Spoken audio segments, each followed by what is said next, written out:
વડોદરા શહેરમાં અને વડોદરાના આસપાસના વિસ્તારોમાં તેમજ ગુજરાત રાજ્યના અલગ અલગ જિલ્લાઓમાં અવારનવાર ગરફોડ ખૂનની કોશિશ, લૂંટ, મારામારી સહિતના ગુનાઓ આચરી આતંક ફેલાવતા આરોપી જોગીધરસિંહ ઉર્ફે કબીરસિંહ, સંતોષસિંહ ભોંડ સહિત 17 ઇસમોની સંગઠિત ટોળકી સામે ગુજસીટોક અન્વયે કાર્યવાહી કરી ગુનો રજીસ્ટર કરતી વડોદરા શહેર પોલીસ અને ગુજરાત રાજ્ય તથા અન્ય જિલ્લાઓમાં આચરેલ મિલકત સંબંધિત અને શરીર સંબંધિત ગુનાઓ અંગેની માહિતી એકત્રિત કરી તેના આધારે ગુનાહિત રેકોર્ડની તપાસણી કરતા ઘણા વર્ષોથી વડોદરા શહેર આજવા રોડ એકતાનગર ખાતે રહેતો મુખ્ય આરોપી જોગીધરસિંહ ઉર્ફે કબીરસિંહ, સંતોષસિંહ સિકલીગર નાએ અન્ય આરોપીઓ સાથે મળીને સિકલીગર ગેંગ નામની સંગઠિત ગુના આચરતી ટોળકી ઓર્ગેનાઇઝ ક્રાઇમ સિન્ડિકેટ બનાવીને છેલ્લા 10 વર્ષમાં પોતે ટોળકી વતી એકાકી અને ટોળકી સાથે મળીને સંયુક્ત ગુનાઓ આચરતો હોવાનું તથા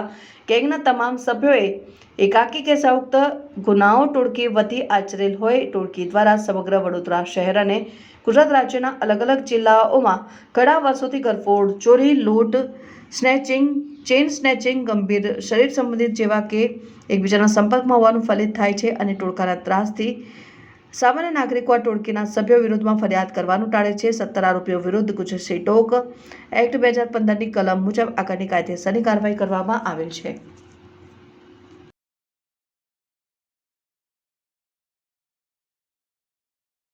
વડોદરા શહેરમાં વડોદરાની આસપાસના જિલ્લાઓમાં તેમજ આખા ગુજરાતમાં એક ટોળકી વારંવાર ગરફોડ ચોરી કરતી હતી. સાથોસાથ ચેઇન સ્નેચિંગ સંબંધી ગંભીર ગુનાઓ આચરેલા હતા અને આ ટોળકી છેલ્લા 10 વર્ષથી સક્રિય હતી. એમાં મુખ્ય સૂત્રધાર છે જોગીધરસિંહ ઉર્ફે કબીરસિંહ, સંતોષસિંહ, જે એક સિકલીગર ગેંગ નામનું સંગઠિત આચરતી ટોળકી છે. એને ઓર્ગેનાઇઝ ક્રાઇમ સિન્ડિકેટ કહી શકાય.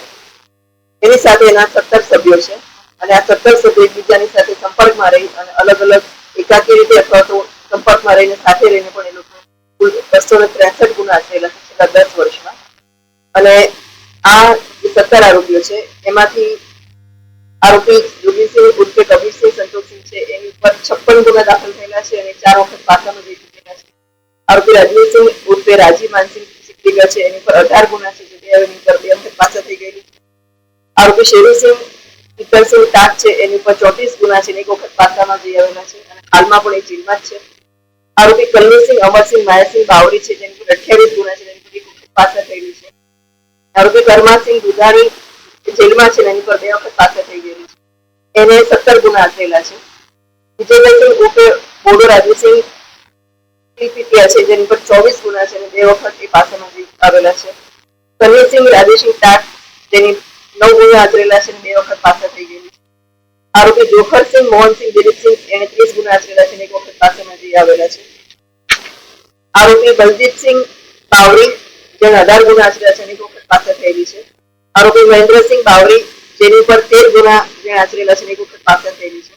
આરોપી ગુરજરસિંહ સિકલીગર છે એને 15 ગુના આચરેલા છે અને એ 3 વખત પાસામાં જઈ આવેલા છે. ચંદનસિંહ દુધાણી છે જેને 24 ગુના આચરેલા છે અને એની પર 3 વખત પાસા કરવામાં આવેલી છે.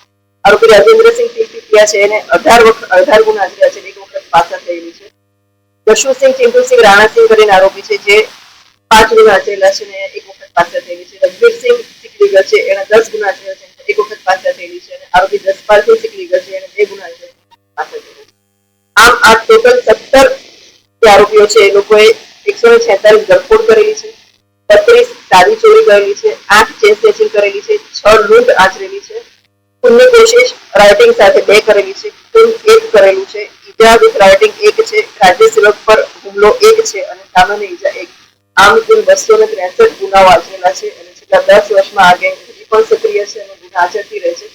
જેના આખી ગેંગનો ઇતિહાસ બધા રેકોર્ડ તપાસી અને પછી ત્યારબાદ ક્રાઇમ બ્રાન્ચમાં આ પીઆઈ જાડેજા છે તેમણે ફરિયાદ દાખલ કરાવેલી છે અને ફરિયાદ બાબત સાથે દાખલ કરેલી છે. એના તપાસ કરનાર અધિકારી છે એસીપી એસડીએ રમણીય સાહેબ છે. હાલની તપાસ ચાલી રહી છે. 10 આરોપીને અટક કરવામાં આવેલા છે. આ ગુનો ગુજસીટોક 2015ની કલમ 3(1), 3(2), 3(4) અને 3(5)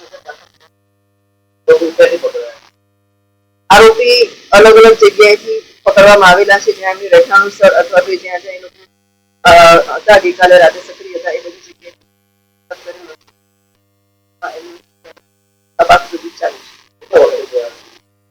આ ગેંગ છેલ્લા 19 વર્ષથી સક્રિય હતી, પણ 10 વર્ષના ગુના આપણે ધ્યાને લીધેલા છે. 10 વર્ષના છેલ્લા 10 વર્ષના ગુના છે 263 ગુના છે. આ લોકો વડોદરા શહેરમાં, વડોદરા જિલ્લાની અને વડોદરા આસપાસના જિલ્લા તેમજ આખા સમગ્ર ગુજરાતમાં પણ આ લોકો ગુના આચરેલા છે અને એમ આ ટોટલ 263.